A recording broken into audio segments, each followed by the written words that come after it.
Bismillah. Assalamualaikum warahmatullahi wabarakatuh. Alhamdulillah. Alhamdulillahilladzi bi ni'matihi tatimmus shalihat. Alhamdulillah hamdan katsiran thayyiban mubarakan fi kama yuhibbu rabbuna wa yarda.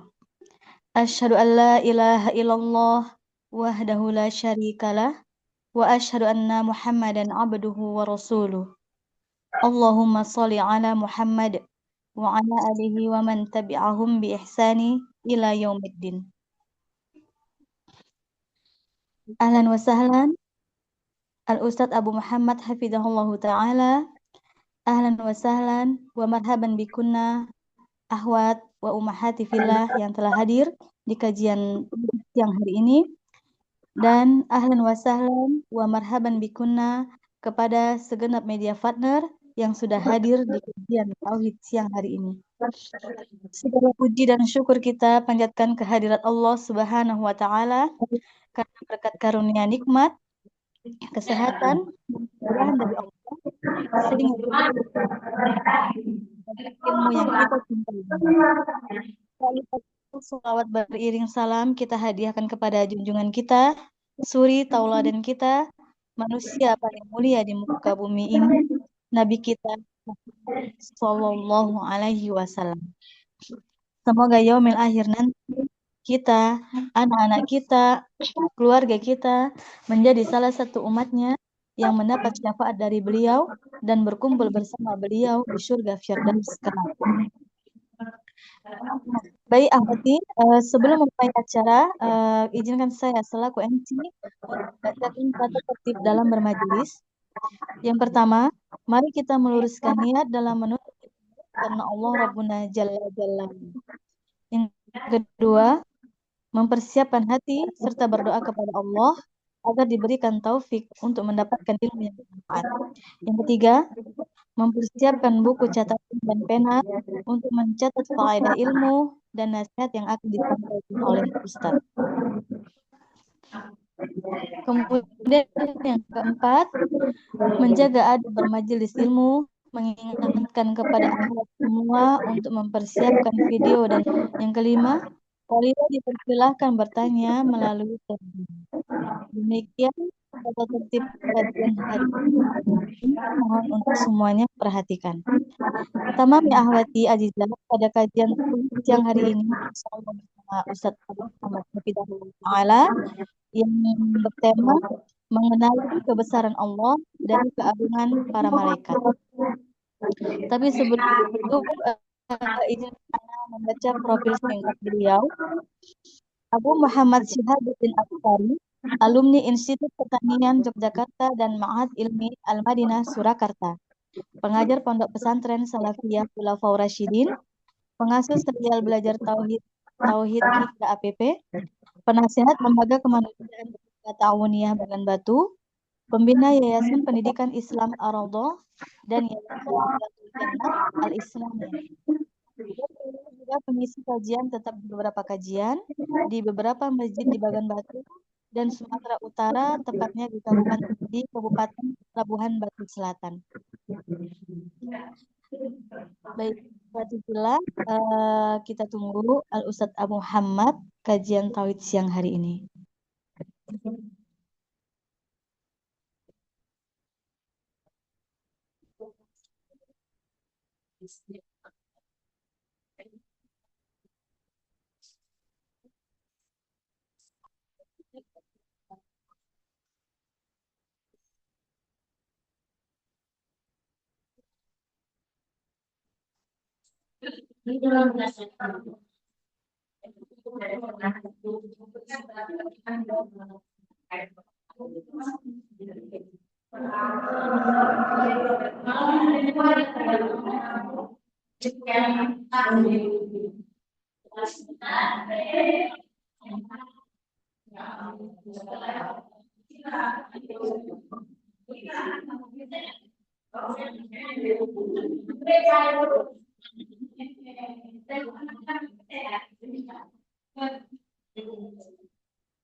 One.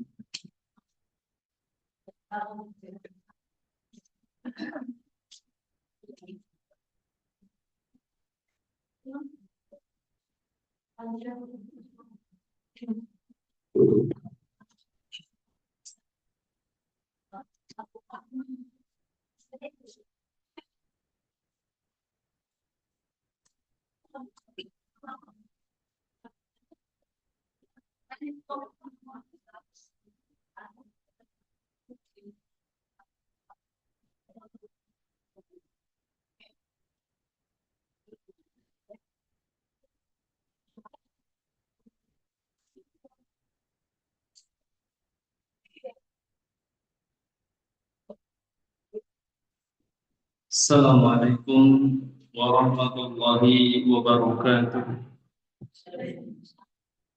Alhamdulillahi rabbil alamin wa bihi nasta'in على أمور الدنيا والدين والصلاة والسلام على نبينا محمد وعلى آله وأصحابه ومن تبعهم بإحسان إلى يوم الدين ولا عدوان إلا على الظالمين ولا عاقبة للمتقين أشهد أن لا إله إلا الله وحده لا شريك له إقرارا به وتوحيدا وأشهد أن محمدا عبده ورسوله لا نبي بعده صلى الله عليه وسلم تسليما مزيدا اللهم صل وسلم على نبينا محمد وعلى آله وأصحابه ومن تبعهم بإحسان إلى يوم الدين اللهم علمنا ما ينفعنا وانفعنا بما علمتنا آمين يا رب العالمين. Kaum muslimat yang dimuliakan Allah Subhanahu wa taala, rahimani wa rahimakumullah wa barakallahu fikunna. Dan insyaallah dengan taufik dari Allah Subhanahu wa taala pada kesempatan siang hari ini dan untuk beberapa majelis berikutnya kita akan membicarakan tentang keimanan terhadap malaikat-malaikat Allah Subhanahu wa taala. Ya, kita akan membicarakan tentang keimanan terhadap malaikat-malaikat Allah Subhanahu wa taala dan tujuannya sebagaimana yang telah disebutkan pada edaran tentang kajian. Tujuannya adalah agar kita memahami kemuliaan Rabb kita, yakni Allah Subhanahu wa taala. Maksudnya nanti ketika kita membahas tentang malaikat-malaikat Allah Subhanahu wa taala, kita akan memahami bahwasanya mereka itu makhluk-makhluk Allah yang bernama malaikat itu adalah makhluk-makhluk yang sangat agung.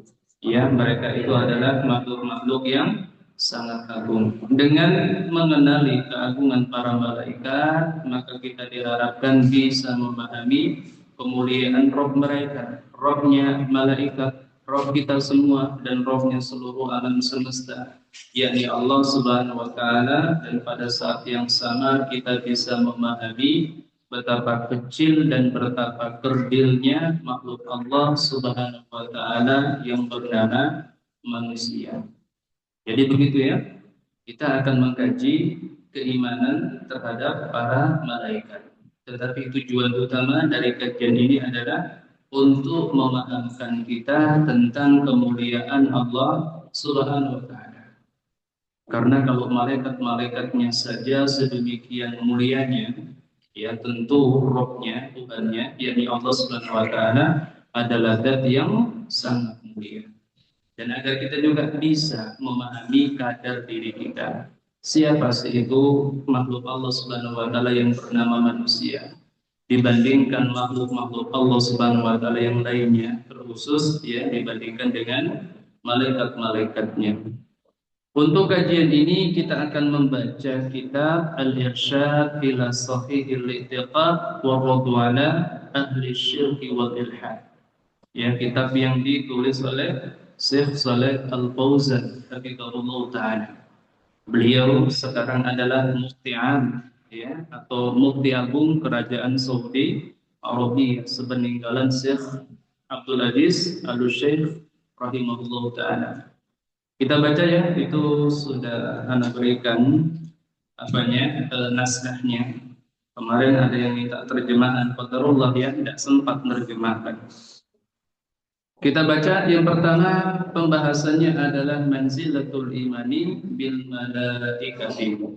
Nah, manzilatul imani bil malaikati. Kedudukan keimanan terhadap para malaikat. Ya, kedudukan keimanan terhadap para malaikat di dalam ajaran agama kita. Syekh Hafizahullah Ta'ala mengatakan, al-imanu bil malaikati huwa ahadu arkanil imani as-sittati. Kata beliau, keimanan terhadap para malaikat adalah salah satu rukun di antara rukun-rukun keimanan yang 6. Ya, keimanan terhadap para malaikat adalah salah satu rukun di antara rukun-rukun keimanan yang ke-6. Sebagaimana dimaklumi bersama bahwasanya rukun-rukun keimanan atau pilar-pilar keimanan atau dasar-dasar keimanan itu ada 6. Ya, ada 6. Salah satunya adalah keimanan terhadap para malaikat. Bahkan keimanan terhadap para malaikat ini merupakan rukun iman yang kedua. Ya, keimanan terhadap para malaikat ini rukun iman yang kedua setelah keimanan kepada Allah Subhanahu wa taala. Dari sini saja kita bisa memahami tentang kemuliaan para malaikat. Di sini ada dalil ya, ada bukti keutamaan dan kemuliaan para malaikat. Yaitu ketika keimanan terhadap mereka menempati rukun kedua dari rukun-rukun keimanan. Merupakan dasar yang kedua dari dasar-dasar keimanan.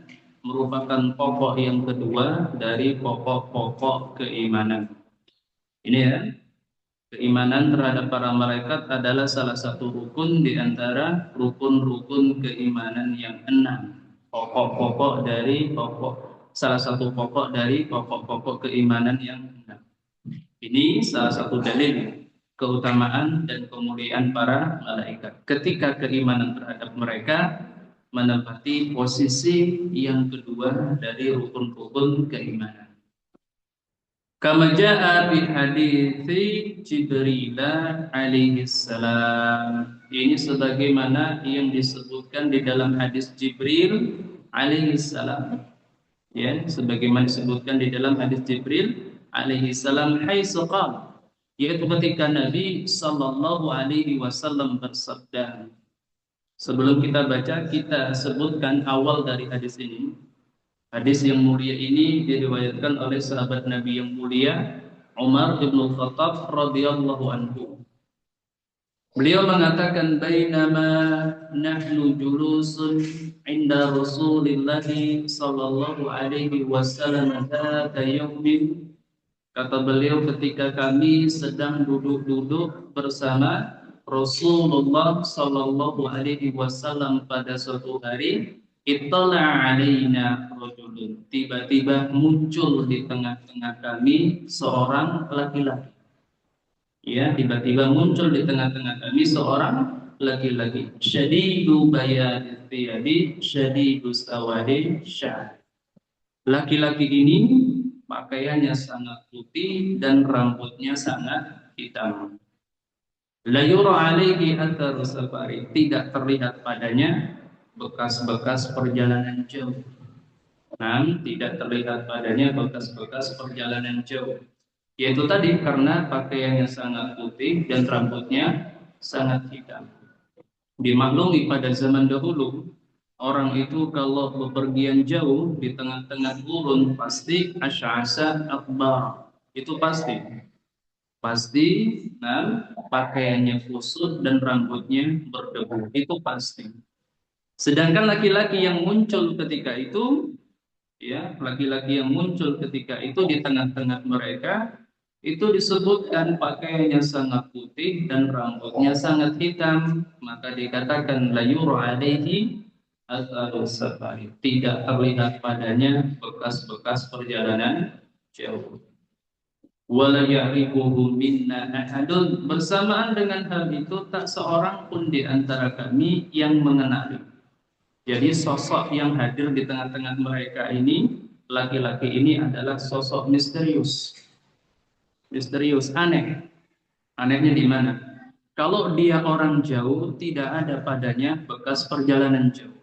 Kalau dia datang dari jauh kan harusnya pakaiannya kusut, rambutnya berdebu. Sedangkan dia pakaiannya sangat putih, rambutnya sangat hitam. Itu kalau dia orang jauh. Tapi kalau dia orang dekat, kenyataannya tak seorang pun di antara kami yang mengenalinya. Berarti ini sosok misterius. Kenapa bisa begitu? Dia bukan orang sini, kami tidak mengenali, tapi tidak ada padanya bekas perjalanan jauh, karena sebenarnya dia bukan manusia. Ya, laki-laki itu bukan manusia, itu adalah malaikat Allah. Itu adalah Jibril alaihissalam yang datang dalam wujud seorang laki-laki dari bangsa manusia. Karena para malaikat itu sebagiannya ya, tidak seluruhnya, itu memiliki kemampuan at-tasyakkul, Tasyakul itu berubah wujud. Nah, berubah wujud di antaranya berubah menjadi seperti sesosok manusia.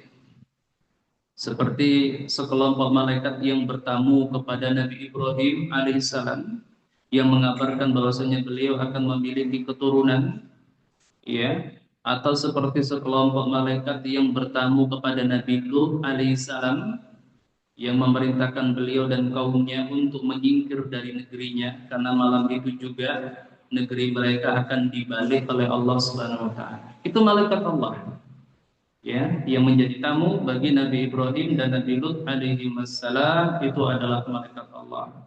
Tetapi mereka datang dalam wujud sebagai sesosok manusia.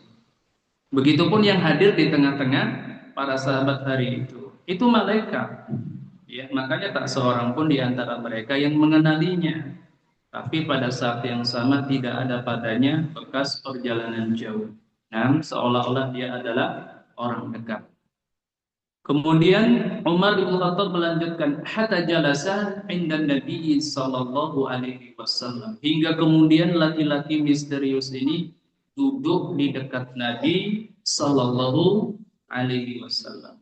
Dia duduk mendekat kepada Nabi sallallahu alaihi wasallam, menghadap kepada Nabi sallallahu alaihi wasallam. Saking dekatnya duduknya dia dengan Nabi kita. Nah, Umar mengkhabarkan, nam fa'asnada rukbataihi ila rukbataihi. Laki-laki misterius ini menyandarkan kedua lututnya, menempelkan kedua lututnya kepada kedua lutut Nabi sallallahu alaihi wasallam. Yang pertama, fa'asnada rukbataihi ila rukbataihi. Laki-laki misterius ini yang tidak lain adalah Jibril alaihissalam.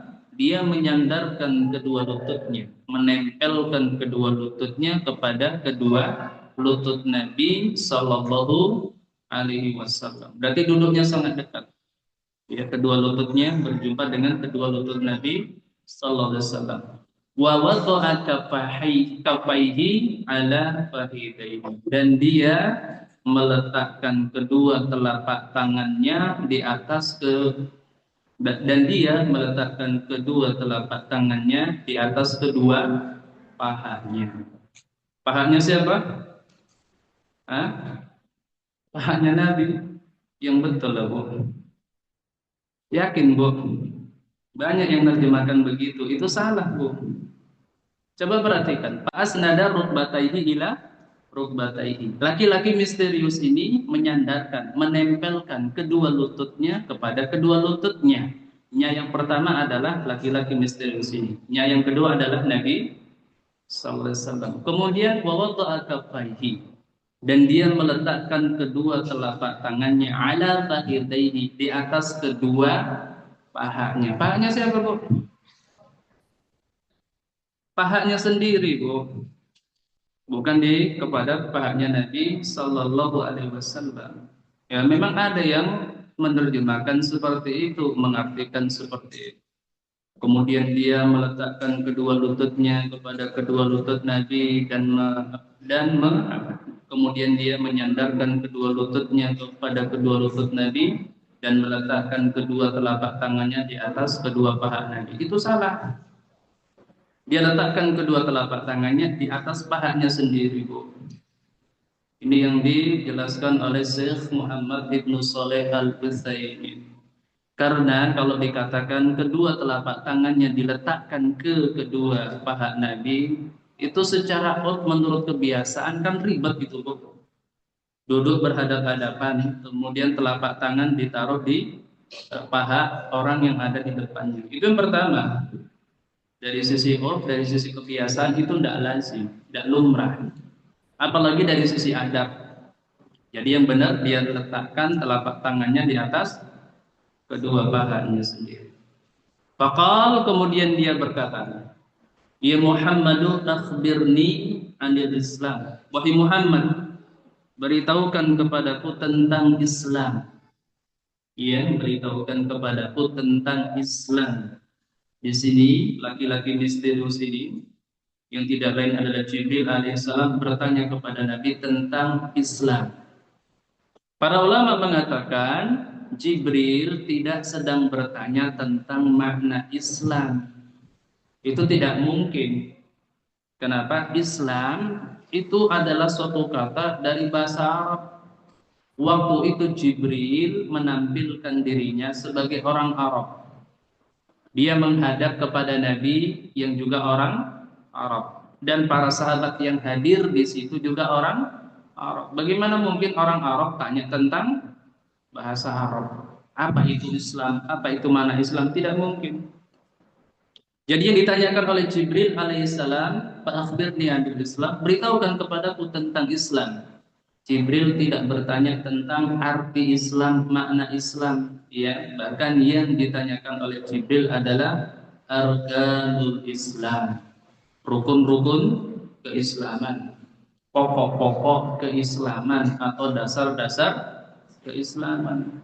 Makanya Nabi mengatakan al-Islamu an tasyhada an la ilaha illallah wa tuqimas salata wa tu'tiyaz zakata wa tasuma ramadhana wa tahujjal baita in istata'ta ilaihi sabila. Nabi mengatakan Islam itu adalah, maksudnya pokok-pokok atau pilar-pilar atau dasar-dasar atau rukun-rukun keislaman itu adalah yang pertama engkau bersaksi bahwasannya tidak ada sesembahan yang berhak disembah kecuali Allah Subhanahu wa taala, dan bahwasannya Muhammad adalah rasulnya.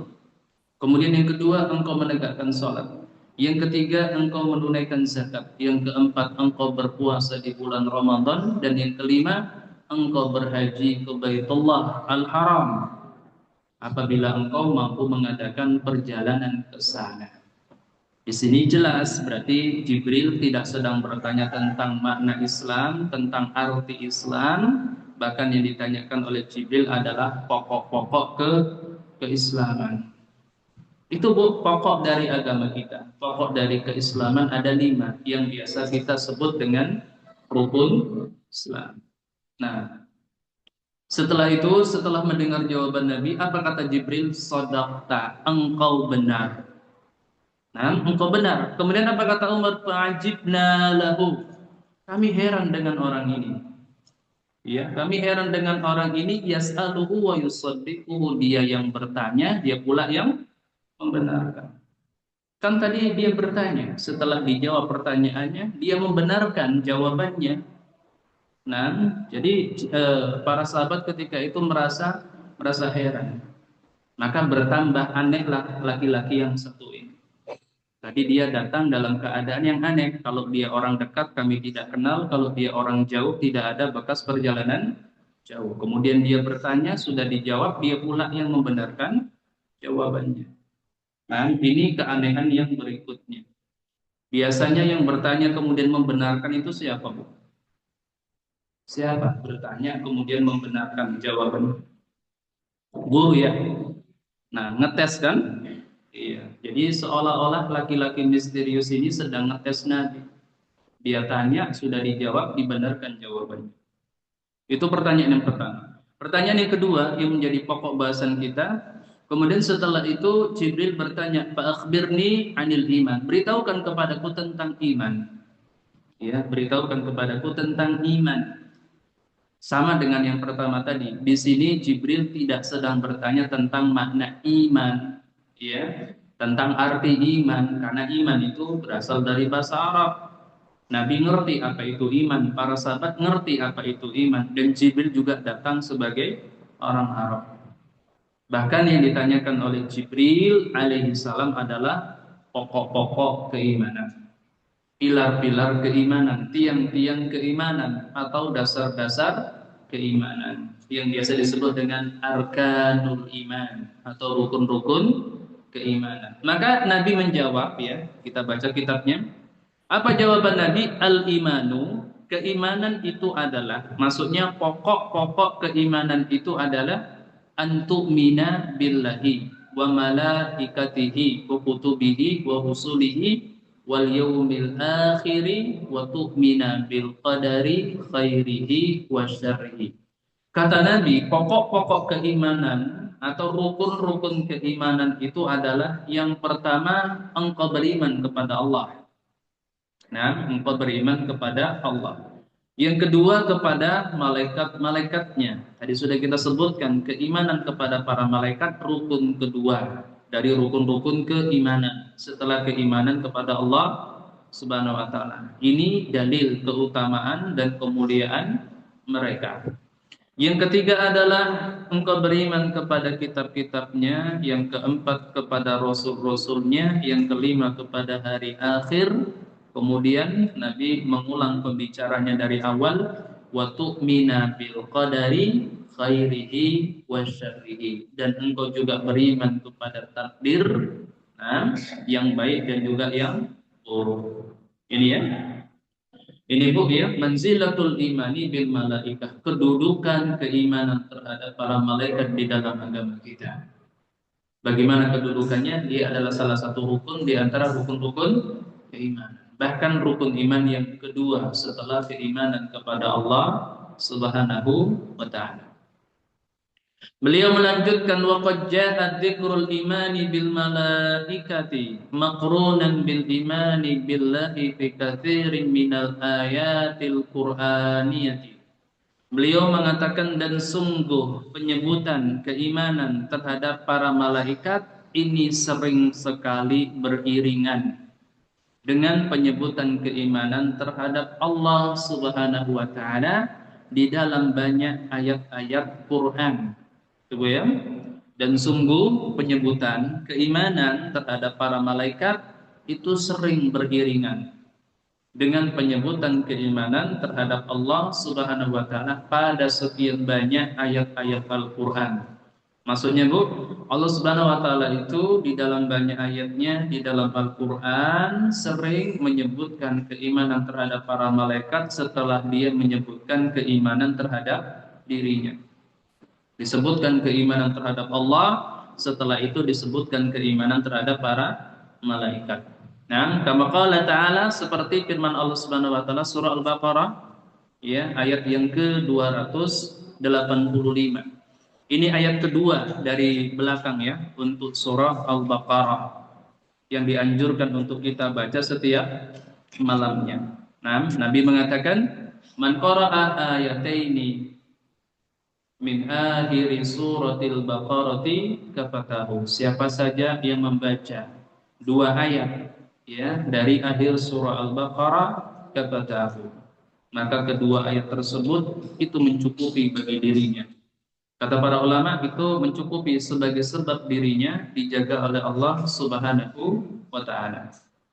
Nah, di sini dikatakan kullun amana billahi wa malaikatihi wa kutubihi wa rusulihi. Awal surahnya gimana, Bu?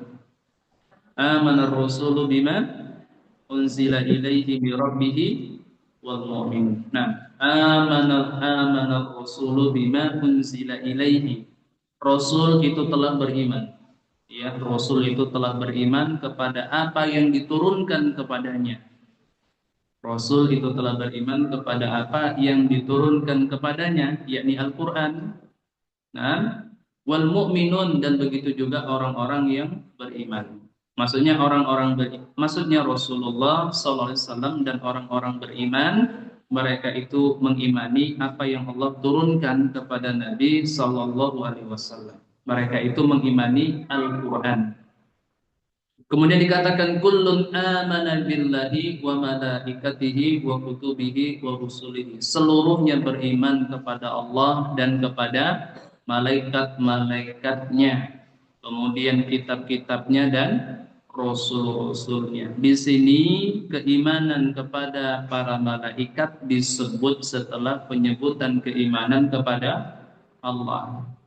Nah, beriman kepada Allah dan kepada malaikat-malaikatnya. Ya, seluruhnya beriman kepada Allah dan kepada malaikat-malaikatnya. Keimanan terhadap para malaikat disebut beriringan setelah penyebutan keimanan kepada Allah. Nah, wa kama fi qaulihi ta'ala, dan juga sebagaimana firman Allah Subhanahu wa taala surah Al-Baqarah ayat 177. Ya, tetapi ayat ini mudah dipahami kalau kita baca yang sebelumnya. Ayat ini ayat Al-Baqarah 177 ini, surah Al-Baqarah 177 ini terkait dengan pemindahan kiblat. Ya, terkait dengan pemindahan kiblat. Di awal-awal keislaman, di awal-awal keislaman sampai Nabi sallallahu alaihi wasallam hijrah ke Madinah, beliau dan kaum muslimin itu sholat menghadap ke Baitul Maqdis. Ya, sholat menghadap ke Baitul Maqdis yang ada di Palestina. Yang itu juga menjadi kiblat bagi orang-orang Yahudi. Ya. Dan ketika itu orang-orang Yahudi mengatakan bahwasanya Nabi Shallallahu Alaihi Wasallam dan kaum muslimin itu mencontek agama mereka. Ini ucapan orang Yahudi. Mereka mengatakan Nabi Shallallahu Alaihi Wasallam dan kaum muslimin itu mencontek agama mereka. Karena kiblat mereka, ya, kiblat Nabi dan kaum muslimin adalah kiblat yang sama, ya, dengan kiblatnya orang-orang Yahudi, yaitu Masjidil Aqsa. Nah, ini di awal pensyariatan, di awal-awal pensyariatan. Bahkan sampai hijrahnya Nabi sallallahu alaihi wasallam ke Madinah, beliau itu sholatnya menghadap ke kemana? Ke Masjidil Aqsa yang ada di Palestina. Nah, kemudian Nabi sallallahu alaihi wasallam itu sangat berharap, ya, sangat berharap agar kiblat beliau dan kiblat umatnya itu dipindahkan oleh Allah dari Masjidil Aqsa ke Masjidil Haram. Ya, karena Masjidil Haram lebih mulia dibandingkan dengan Masjidil Aqsa. Masjidil Haram itu adalah warisan, ya. Itu adalah rumah yang dibangun oleh siapa? Ibrahim dan Ismail alaihi wasallam. Itu adalah rumah yang pertama-tama kali dibangun di muka bumi ini untuk beribadah kepada Allah Subhanahu wa taala. Siapa Bu yang pertama sekali membangun Ka'bah? Siapa yang pertama kali membangun Ka'bah? Udah pernah dulu disebutkan, setahun atau 2 tahun yang lalu. Siapa yang pertama kali membangun Ka'bah?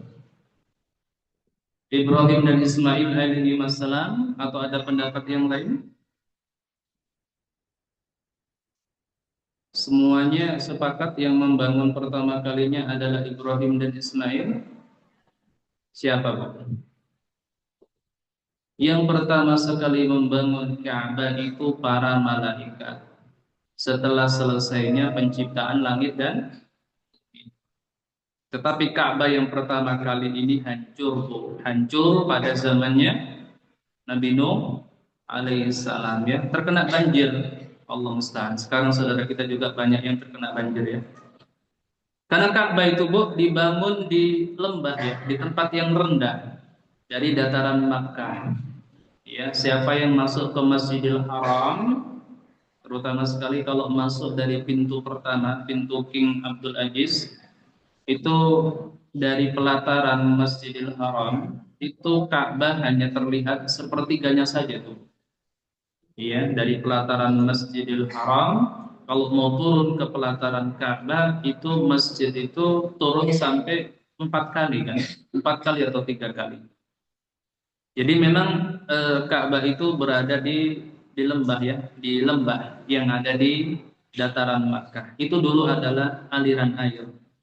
Jadi Ka'bah yang pertama kali dibangun oleh para malaikat itu hancur. Nah, oleh banjir besar bersamaan dengan ditenggelamkannya seluruh bumi ini oleh Allah Subhanahu wa taala untuk mengabulkan doa dari Nabi Nuh alaihissalam. Nah, kemudian Ka'bah ini dibangun kembali untuk kedua kalinya, tepat di tempat yang dahulu Ka'bah itu dibangun oleh malaikat Allah Subhanahu wa taala oleh siapa? Oleh Ibrahim dan Ismail. Maka kalau dia mengatakan yang pertama kali membangun Ka'bah adalah Ibrahim dan Ismail, juga tidak dikatakan salah secara mutlak, tapi kita katakan kurang tepat. Nah, kita kembali ke pembahasan. Nabi sallallahu alaihi wasallam itu dari awal berkeinginan agar yang menjadi kiblat bagi beliau dan umatnya adalah Masjidil Haram. Tetapi Allah menakdirkan yang menjadi kiblat pertama umat ini adalah Masjidil Aqsa.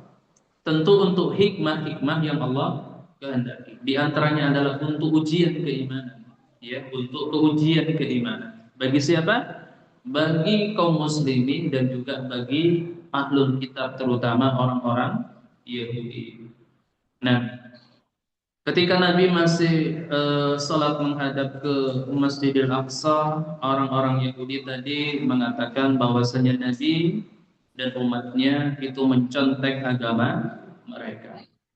Nabi berdoa agar Allah memindahkan kiblat mereka, ya, dipindahkan ke mana? Ke Masjidil Haram.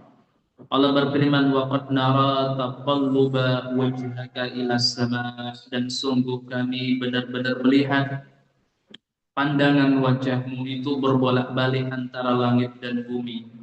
Maksudnya Nabi itu berdoa, dan ketika berdoa Nabi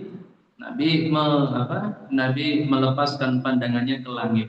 Nah, sampai kemudian Allah memindahkan kiblat kaum muslimin dari Masjidil Aqsa ke Masjidil Haram, dan ketika itu orang Yahudi masih lagi menyalahkan Nabi dan kaum muslimin. Mereka mengatakan Muhammad ini bermain-main. Ya, Muhammad ini bermain-main. Dahulu dia sholat menghadap ke Masjidil Aqsa, sekarang dia sholat menghadap ke Masjidil Haram. Ini ujian lagi bagi orang-orang Yahud, dan juga ujian bagi sebagian orang yang beriman. Sebagian orang yang beriman yang lemah keimanannya juga ikut-ikutan mencela Nabi dan meragukan kenabian beliau sallallahu alaihi wasallam.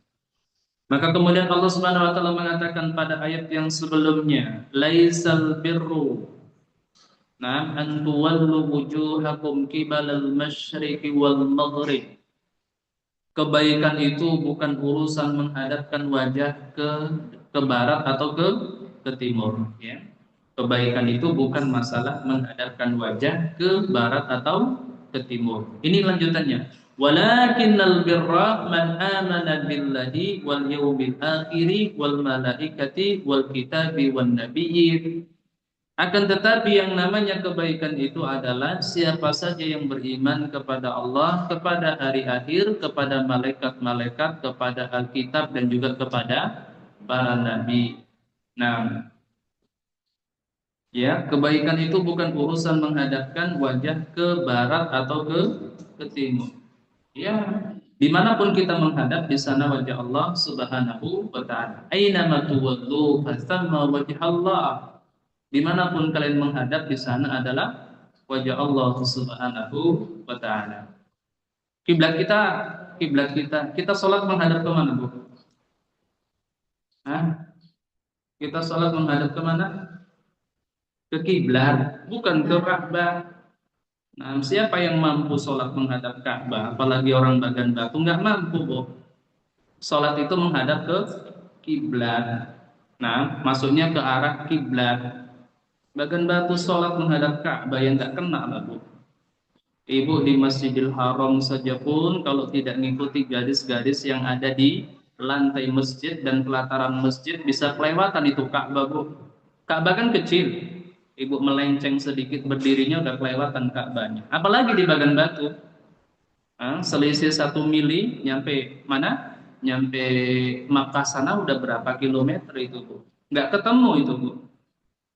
Salat itu menghadap ke kiblat. Kiblat itu arah Masjidil Haram. Masjidil Haram kalau dari negeri kita arahnya kemana, Bu?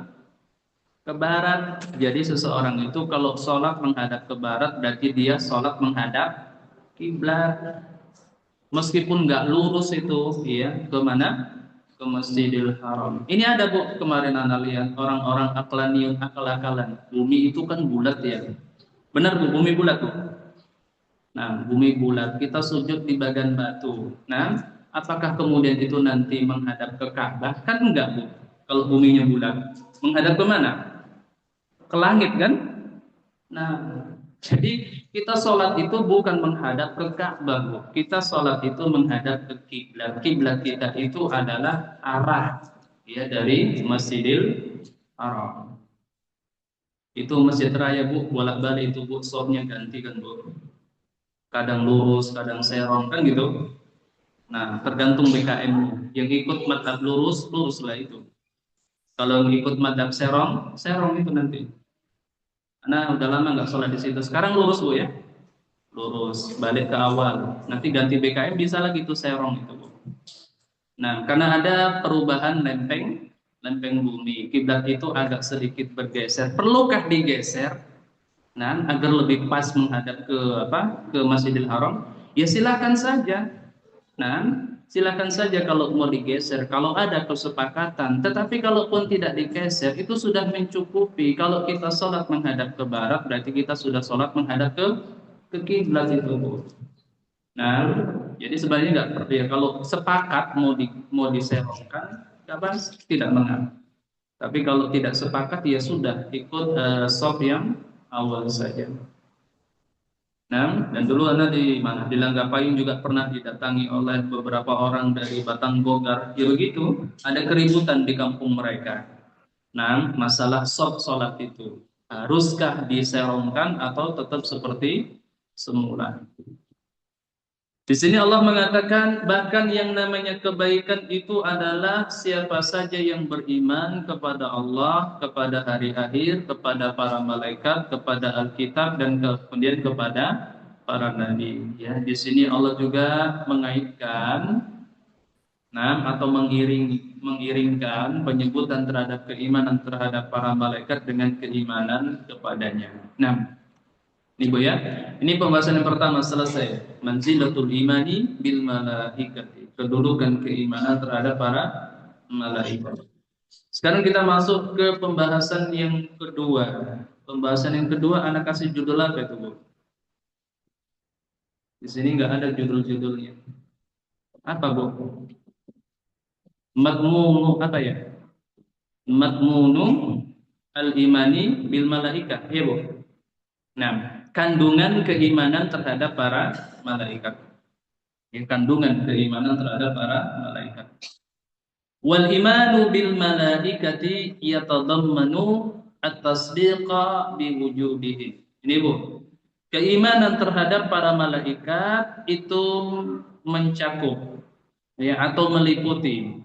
Jadi sekarang kita membahas tentang cakupan keimanan terhadap para malaikat ya atau unsur-unsur keimanan terhadap para malaikat.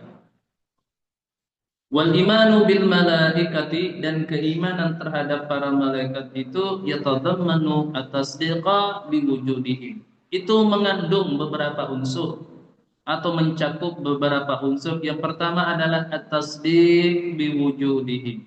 Yang pertama membenarkan wujud mereka, membenarkan keberadaan mereka. Maksudnya kita meyakini bahwasanya para malaikat itu adalah makhluk yang Allah ciptakan, ada wujudnya. Karena orang-orang filsafat dan sebagian ahlu bid'ah, terutama dari kalangan Jahmiyah, mereka itu mengatakan malaikat itu tidak ada wujud.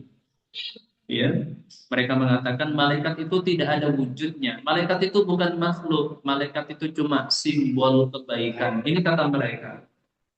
Dan ini jelas merupakan penyimpangan. Jadi ada orang seperti itu, Bu. Orang-orang filsafat itu mengingkari wujud malaikat. Bagi mereka malaikat itu tidak ada wujudnya. Malaikat itu bukan suatu zat, ya, bukan suatu entitas, bukan ciptaan. Bahkan bagi mereka malaikat itu cuma simbol bagi kebaikan-kebaikan. Sebagaimana halnya mereka juga mengingkari keberadaan iblis atau mengingkari Dajjal. Bagi mereka iblis itu bukan makhluk, tidak ada zatnya, tidak ada entitasnya. Nah, bagi mereka iblis itu adalah simbol keburukan. Kalau Dajjal adalah simbol fitnah akhir zaman. Ini juga kesesatan, ya. Makanya hati-hati belajar filsafat. Nah, belajar filsafat katanya apa? Apa Bu kata orang-orang filsafat? Salam akal sehat ya. Nah, salam akal sehat. Siapa Bu salam akal sehat? Rocky Gerung itu loh. Nah, itu Rocky Gerung orang bingung itu, Bu. Jangan diikuti. Ya tadammanu at-tasdiqa biwujudihi. Yang keimanan terhadap para malaikat itu memiliki beberapa unsur. Yang pertama membenarkan keberadaan mereka, membenarkan wujud mereka. Mereka itu benar adanya. Mereka itu ada zatnya, mereka itu dicipta, mereka itu makhluk Allah Subhanahu wa taala. Ya, mereka itu makhluk Allah Subhanahu wa taala, bukan sekedar nama, bukan sekedar simbol saja. Wa annahum ibadun makrumun, dan bahwasanya mereka yakni para malaikat itu adalah hamba-hamba yang dimuliakan. Ya, malaikat itu hamba bagi Allah, sama dengan kita, sama dengan jin. Ini maksudnya sebagai bantahan untuk siapa? Untuk orang-orang musyrik jahiliyah. Karena orang-orang musyrik jahiliyah itu mengatakan para malaikat itu adalah anak-anak perempuannya Allah, banatullah, putri-putrinya Allah, subhanallah. Amma yaqulun, maksudnya Allah dari apa yang mereka ucapkan. Itu keyakinan orang Arab jahiliyah, Bu. Mereka mengatakan ya para malaikat itu adalah banatullah, ya anak-anak perempuannya Allah. Bukan, Bu. Nah, maka di sini mengatakan wa annahum ibadun makrumun, dan bahwasanya mereka yakni para malaikat adalah hamba-hamba yang dimuliakan. Nah, mereka adalah hamba-hamba yang dimuliakan, khalaqahumullah liibadatihi wa tanfidi awamirihi. Allah menciptakan mereka untuk beribadah kepadanya dan melaksanakan perintah-perintahnya. Ini tujuan penciptaan dari malaikat, ya, sama dengan tujuan penciptaan jin, manusia dan makhluk Allah Subhanahu wa taala yang lainnya. Beliau di sini mengatakan para malaikat itu Allah ciptakan untuk beribadah kepadanya. Sebagaimana jin dan manusia juga diciptakan untuk beribadah kepadanya. Ya, begitu juga dengan seluruh makhluk. Khalaqahumullah liibadatihi. Allah menciptakan mereka untuk beribadah kepadanya. Jadi malaikat ini tidak memiliki sifat-sifat rububiyah. Malaikat ini tidak memiliki sifat-sifat ketuhanan. Maka mereka juga tidak berhak untuk diibadahi. Bahkan mereka itu sama dengan makhluk-makhluk yang lainnya, punya kewajiban untuk beribadah kepada Allah Subhanahu wa taala. Ya, mereka punya kewajiban untuk beribadah kepada Allah Subhanahu wa taala wa tanfidhi awamiri. Dan mereka dicipta oleh Allah untuk menunaikan atau merealisasikan atau melaksanakan perintah-perintahnya. Sebelum kita lanjut, Bu, ini terkait dengan pembahasan ini. Khalaqahumullah liibadihi wa tanfidhi awamirihi. Allah menciptakan mereka untuk beribadah kepadanya dan menunaikan perintah-perintahnya. Malaikat itu, Bu, terbagi menjadi dua golongan. Ya, malaikat itu terdiri atau terbagi menjadi dua golongan. Yang pertama namanya al-malaikah al-muwakkalah. Al-malaikah al-muwakkalah. Malaikat muwakkalah itu adalah malaikat yang Allah beri tugas untuk mengurus sebagian urusan para makhluk. Itu namanya malaikat muwakkalah. Nah, malaikat yang diberi tugas untuk mengurus sebagian dari urusan para makhluk. Ada yang diberi tugas menyampaikan wahyu, ada yang diberi tugas untuk menurunkan hujan, ada yang diberi tugas untuk mencabut nyawa, ada yang diberi tugas untuk mencatat amalan manusia, ada yang diberi tugas untuk menjaga manusia, ada yang diberi tugas untuk meniupkan ruh rahim, ada yang diberi tugas untuk menjaga surga, menjaga neraka dan yang lainnya. Ini namanya al-malaika al-muwakkalah, malaikat-malaikat yang mendapat tugas khusus untuk mengurus sebagian urusan para makhluk. Kemudian golongan yang kedua adalah al-malaikah ghairu al-muwakkalah, malaikat yang tidak dapat tugas untuk mengurus sebagian urusan para makhluk. Jadi untuk apa mereka dicipta? Khusus untuk beribadah saja kepada Allah Subhanahu wa taala. Untuk bertasbih, bertahmid, bertakbir, ya, sujud dan ruku kepada Allah Subhanahu wa taala. Nah, itu ya. Jadi malaikat itu ada dua golongan, ada yang muwakkalah dan ada yang ghairu muwakkalah. Yang muwakkalah yang mendapat tugas untuk mengurus sebagian urusan para makhluk. Sementara yang ghairu muwakkalah tidak ditugasi untuk mengurusi urusan para makhluk, tetapi hanya diperintah untuk beribadah kepada Allah Subhanahu wa taala saja. Kira-kira, Bu, jadi kedua golongan malaikat ini yang lebih banyak yang pertama atau yang kedua, Bu? Yang pertama. Atau yang kedua? Yang kedua atau yang pertama? Yang pertama tadi siapa, Bu? Muwakkalah. Apa itu muwakkalah? Yang mendapat tugas untuk mengurus sebagian urusan para makhluk. Yang kedua, yang tidak dapat tugas untuk mengurusi makhluk, hanya beribadah saja. Kira-kira golongan pertama dengan yang kedua lebih banyak mana? Lebih banyak mana, Bu? Yang kedua. Lebih banyak yang kedua, Bu, daripada yang pertama. Yang pertama memang banyak, tapi yang kedua lebih banyak.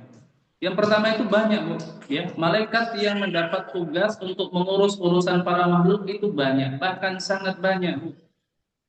Ya, karena Az-Zabaniyah, siapa itu Az-Zabaniyah? Az-Zabaniyah adalah malaikat-malaikat yang menjaga neraka.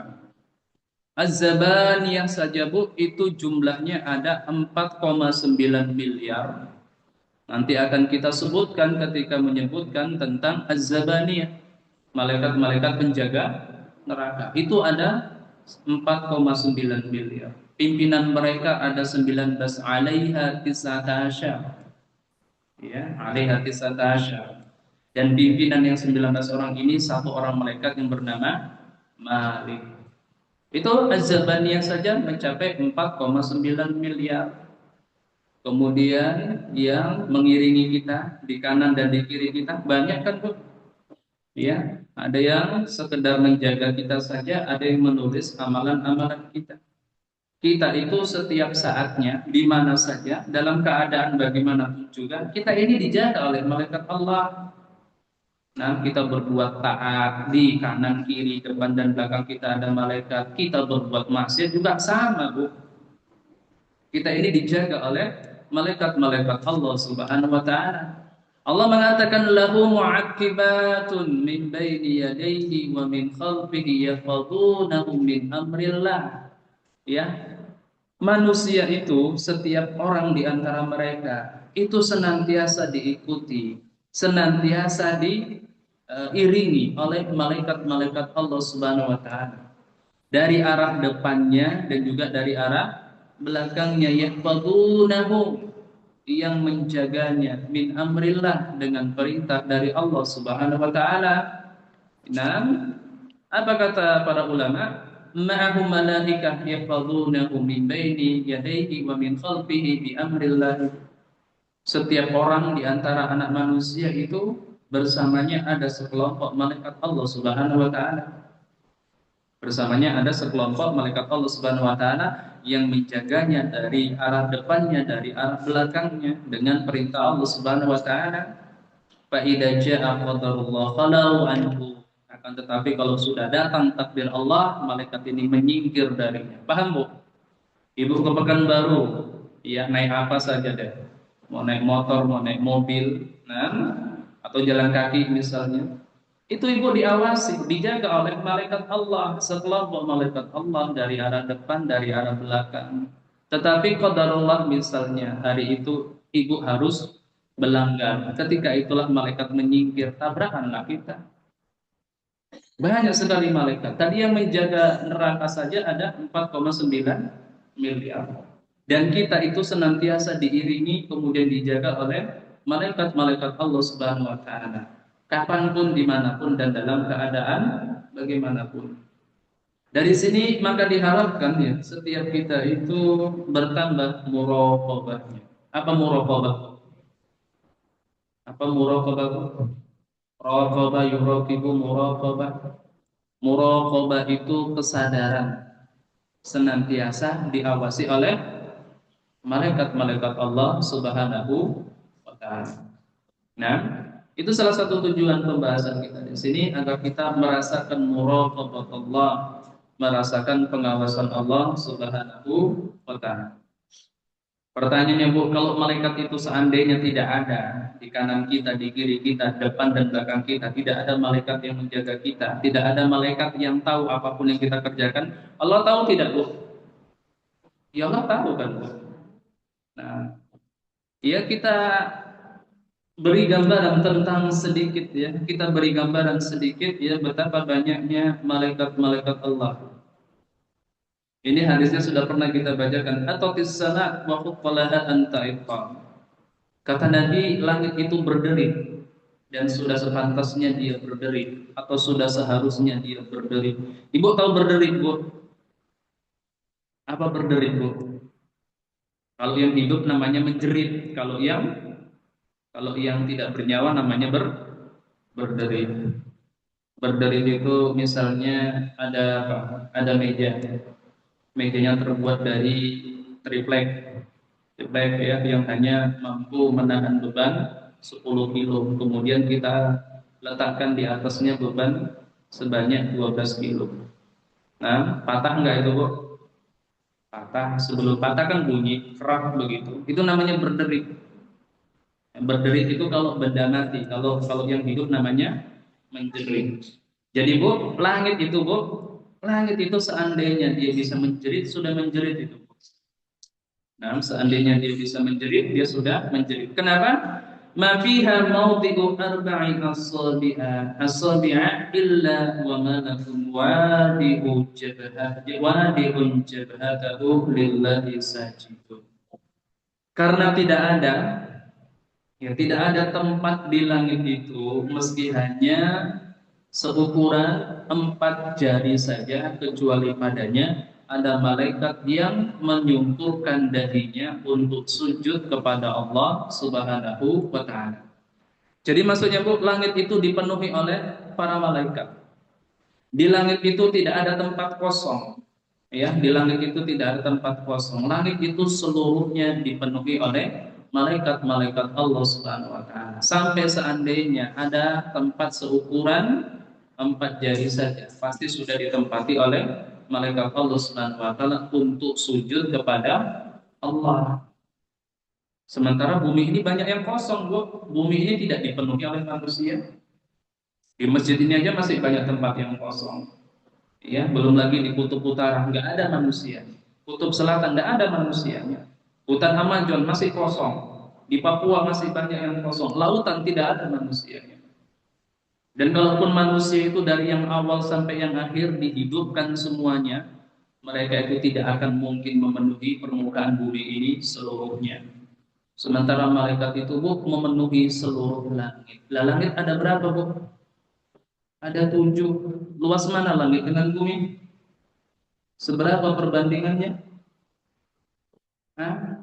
Matahari, matahari dengan langit lebih tinggi mana, Bu? Lebih tinggi langit. Matahari ke bumi jaraknya berapa? Hah? Ada orang baru pindah ke Riau, ternyata di Riau itu panas. Ada yang mengatakan, oh ternyata benar ya di Rio itu lebih dekat, matahari itu lebih dekat ke Rio daripada yang lainnya. Pernah dengar begitu? Atau ada yang mengatakan kalau di Rio mataharinya 2, ya Bu. Nah, ada orang buat gambar bumi, kemudian langit, kemudian ada bumi yang lain. Itulah Rio. Rio lebih dekat ke matahari dibandingkan bumi yang lain. Itu anekdot ya, Bu. Berapa jarak langit ke bumi, Bu? Ada dulu yang SMA-nya IPA masih ingat pelajaran pelajaran apa? Jarak kalau jarak langit dan bumi, langit dan matahari saja. Berapa jarak langit dan matahari? Jarak langit dan matahari itu ya berubah-ubah setiap tahunnya. Kisarannya 147 juta sampai 152 juta kilometer, Bu. Kalau di rata-rata menjadi 149 juta kilometer. Itu, Bu, jarak langit dan bumi dan matahari. Cuma 150 juta kilometer, Bu. Dan langit masih di atas matahari, masih jauh dari matahari. Jadi seandainya bumi ini dibesarkan sampai menyentuh matahari, bumi kelilingnya berapa, Bu? Belum pernah diukur. Nah, qadarullah, anak dulu orang Horoki ya, anak dulu orang pergerakan, ikut Ikhwanul Muslimin. Dulu diajari teori-teori konspirasi, ya. Dulu anak punya keterampilan untuk mengkritik dan mencaci maki pemerintah dulu. Udah tobat sekarang, Bu. Nah, dulu pernah ikut. Ya, pernah ditanya kemana sama anak-anak, Ustaz dulu pernah ikut demo ya? Gak usah lah diungkit-ungkit, itu masa lalu nanti. Ya pernah dulu 3 kali. Itu masa lalu. Di zaman anak masih kuliah dulu, Bu, ya, kuliah di Fakultas Pertanian ya, bukan di Ma'had Ilmi. Waktu itu ya kami ngerti itu teori-teori konspirasi. Waktu itu menghitung hutang luar negeri, Bu. Sekarang hutang luar negeri Indonesia berapa? Udah nggak hafal lagi sekarang berapa hutang luar negeri Indonesia. Karena kami dulu orang teknik, kami menghitung hutang luar negeri itu tidak pakai rupiahnya sekian triliun dolar gitu. Itu nggak kebayang bagi kami seberapa banyak duitnya. Kami hitung aja pakai hitung-hitungan anak teknik. Waktu itu uang yang paling besar, uang 20.000 rupiah yang gambar cengkeh itu. Masih ingat?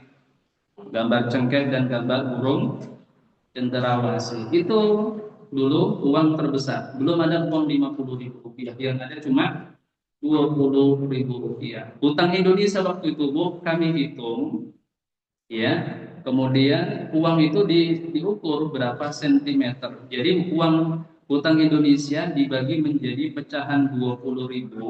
Itu kalau uang 20.000 disambung-sambung, Bu, disambung pakai hektar, ya, sambung-sambung-sambung. Itu kalau dibelitkan ke bumi, Bu, ya, sudah satu kali belitan belum lunas utang Indonesia waktu itu, Bu.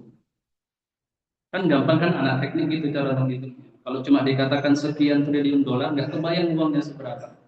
Dijadikan uang 20.000 rupiah disambung satu dengan yang lainnya, kemudian dipakai untuk membelikan bumi dari bagian batu nyampe bagian batu lagi belum lunas utang Indonesia, Bu.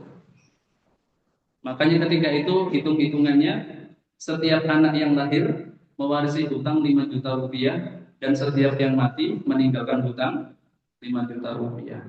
Nah, berapa keliling bumi, Bu? Keliling bumi cuma 400.000 kilometer, Bu. Keliling bumi cuma 400.000 kilometer. Sementara jarak bumi dengan matahari tadi berapa? 157 juta kilometer. Kalau bumi ini dibesarkan sampai menyentuh matahari, berarti berapa keliling bumi? Hitung sendiri, Bu. 150 juta dikali 400.000. Gimana ngitungnya, Bu? Pakai kalkulator error itu, Bu. Yang keluar huruf E. Nah, berarti bumi ini sangat kecil kan? Iya, bumi ini sangat kecil. Kita tidak pernah bisa melihat langit. Kapan kita melihat langit? Coba. Nggak pernah kita melihat langit. Yang biru itu yang kita lihat itu adalah batas pandangan mata kita. Berarti bumi ini sangat kecil dan langit itu sangat sangat luas. Langit yang luas itu, Bu, dipenuhi oleh malaikat Allah. Nah, di dalam hadis Nabi mengatakan jarak antara bumi ke langit yang pertama itu 500 tahun perjalanan. Kemudian jarak setiap langit itu 500 tahun perjalanan. Kemudian ketebalan setiap langit itu 500 tahun perjalanan. Di atas langit yang ketujuh ada lautan. Lautan itu dalamnya 500 tahun perjalanan. Di atas laut itu ada kursi, di atas kursi itu ada arsy, dan Allah Subhanahu wa taala di atas itu semua. Di atas seluruh makhluknya.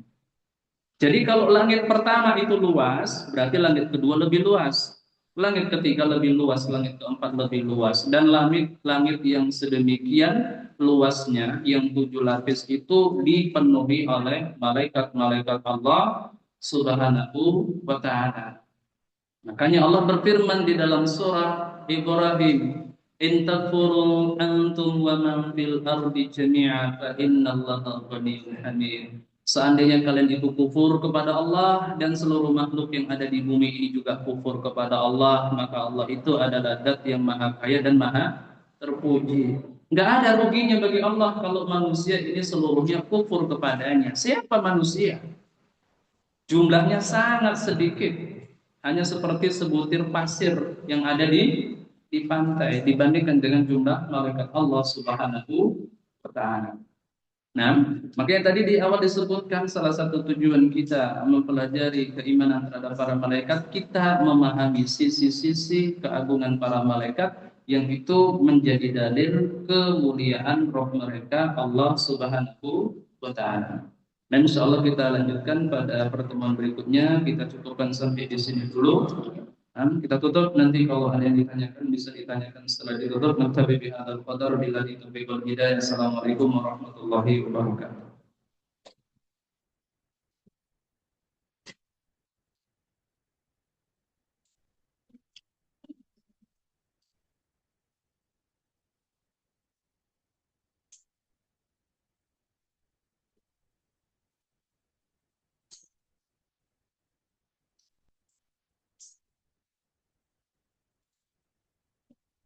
Ini ada pertanyaan, bagaimana cara menegur seorang dai yang mengisi kajian rutin di suatu masjid dekat dengan rumah Ana? Ana mendengar beliau dalam kajiannya sering mencela kajian sunnah. Contohnya mengatakan Wahabi itu cirinya berjenggot dan bercelana cingkrang.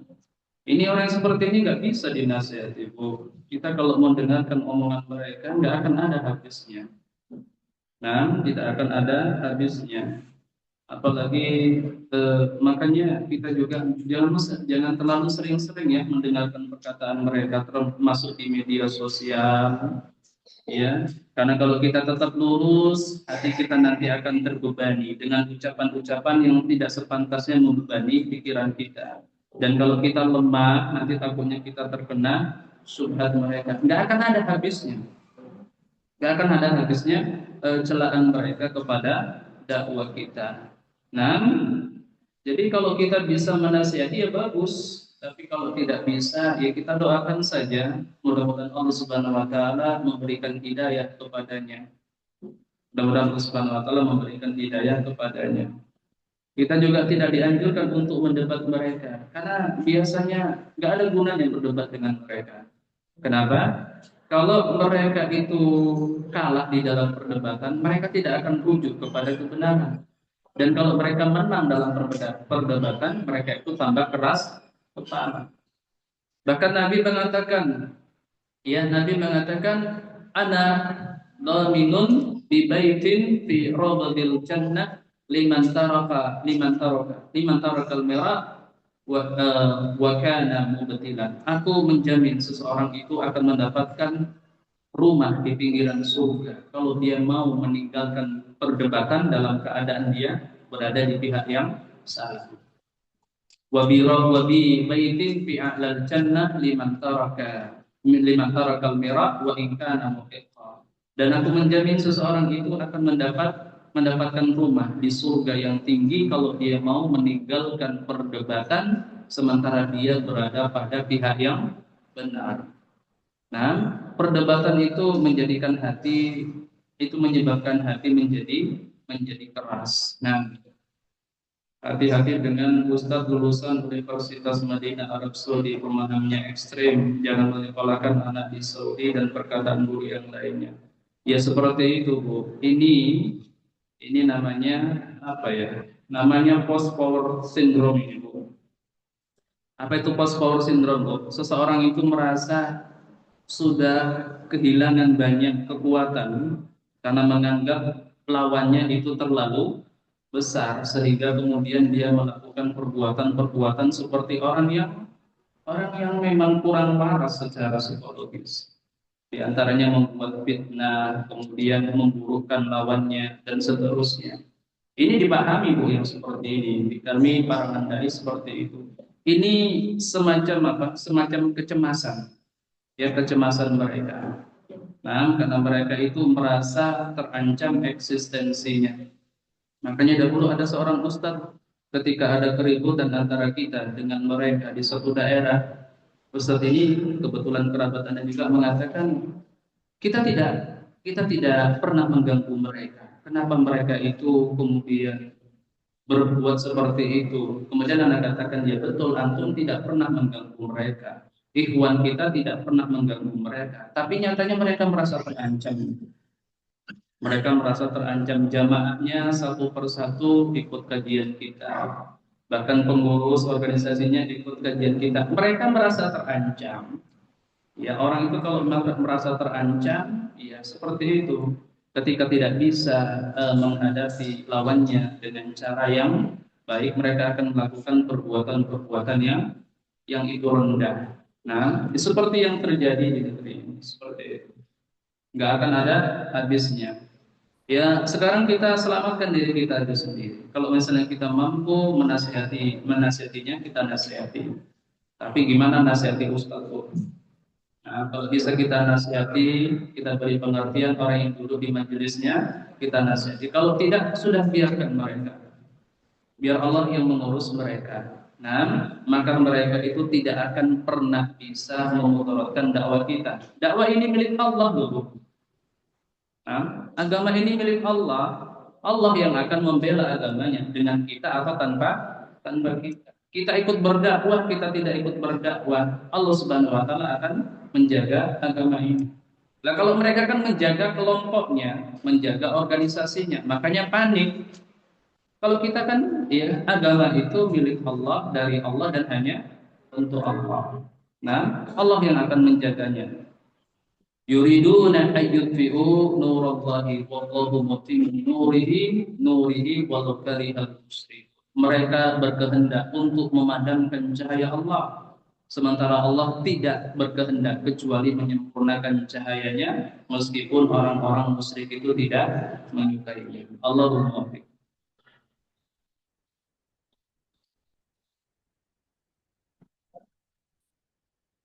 Apa hukumnya kita mengambil buah-buahan atau sayuran yang tumbuh di tanah yang tidak ada pemiliknya atau sudah lama ditinggal? Ya kalau memang tidak ada pemiliknya, ya itu boleh siapapun untuk mengambilnya. Tapi bagaimana mungkin tanah tidak ada pemiliknya? Nah, ya kalau memang benar ada tanah yang tidak ada pemiliknya, ya apa yang ada di sana boleh diambil oleh kaum muslimin, karena asalnya apa yang ada di muka bumi ini untuk orang-orang yang beriman. Dan begitu juga segala sesuatu yang tumbuh di mana Bu? Di tanah-tanah yang itu menjadi milik bersama, maka itu juga milik bersama, Bu. Seperti apa misalnya? Ada seseorang tanam mangga. Mangganya ini rantingnya nyampe ke kemana? Ke jalan, ya. Maka mangga yang apa? Yang ada di ranting yang berada di atas jalan itu milik umum itu, Bu. Nah, itu milik kaum muslimin seluruhnya. Begitu juga kalau kita tanam pohon-pohonan, kemudian cabangnya nyebrang ke tetangga, itu milik tetangga, Bu. Walaupun batangnya dan akarnya ada di tanah kita, tetapi ranting yang nyebrang ke tanah tetangga, itu buahnya milik mereka, haknya mereka. Allah Ta'ala. Sudah, Bu? Nggak ada kan yang offline? Iya, satu aja ya. Wassalamualaikum warahmatullahi wabarakatuh. Ada teman yang mau baru berada Iya. Jadi dia dengan akunnya sendiri karena dia mau bekerja di dalam rumah. Jadi maksudnya kan kalau ada pemilik atau apa gitu dia nggak tahu makhluk jenis apa. Cuma dia nanya yang paling utama itu Ustaz. Dia nanya sama anak itu apakah ketua dia laki-laki itu mahram. Iya. Terus yang kedua dia punya adik dengan beda ayah dan kita besar tapi satu kuat katanya apakah dia itu mahram saja atau tidak usah? Iya. Mertua itu mahram ya, mertua itu mahram. Tapi kalau mantan mertua enggak. Mantan mertua itu mahram dari sisi pernikahan tapi bukan mahram dari sisi ijab. Paham Bu ya? Nah, jadi kalau misalnya seseorang menikah kemudian bercerai, dia bercerai, mantan mertuanya itu setelah dia bercerai itu masih mahram dari sisi pernikahan. Tapi dari sisi hijab dia bukan mahram lagi. Adapun kalau masih statusnya mertua itu mahram ya. Mertua itu mahram. Kemudian saudara, saudara itu ada tiga macam, sekandung, seayah dan seibu, itu seluruhnya mahram. Begitu juga dengan saudara satu susuan. Saudara satu susuan itu sama dengan saudara sedara. Nah, untuk urusan apa? Untuk urusan perhiasan dan untuk urusan pernikahan, untuk urusan hijab dan untuk urusan pernikahan. Saudara sesusuan itu tidak boleh saling menikahi. Saudara sepupuan itu boleh berduaan tanpa harus berhijab. Nah, tapi kalau masalah warisan itu berbeda dengan saudara. Jadi saudara satu susuan itu saudara dari dua sisi saja, dari sisi hijab dan dari sisi pernikahan. Ya, saudara sesusuan itu boleh berduaan ya tanpa hijab dengan siapa? Dengan saudari susuannya. Boleh berboncengan, boleh berduaan tanpa berhijab. Tanpa berhijab tapi tetap apa? Tetap apa ya? Tetap berpakaian yang dia tidak menampakkan kecuali perhiasannya. Perhiasan sudah pernah kita sebutkan. Seberapa Bu batas perhiasan itu? Dari siku sampai ke ujung jari tangan, kemudian dari mata kaki sampai ke ujung jari kaki, kemudian dari leher sampai ke ujung rambut. Itu yang boleh ditampakkan oleh wanita kepada mahram. Allah Ta'ala. Sudah Bu? Nah, kita cukupkan terlebih dahulu. Bila itu berbeda. Assalamualaikum warahmatullahi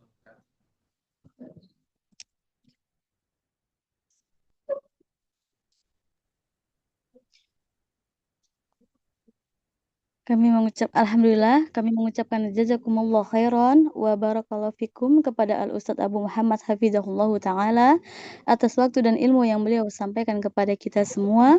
Semoga Allah merahmati Ustadz beserta keluarga Ustadz, orang tua Ustadz, dan juga guru-guru Ustadz.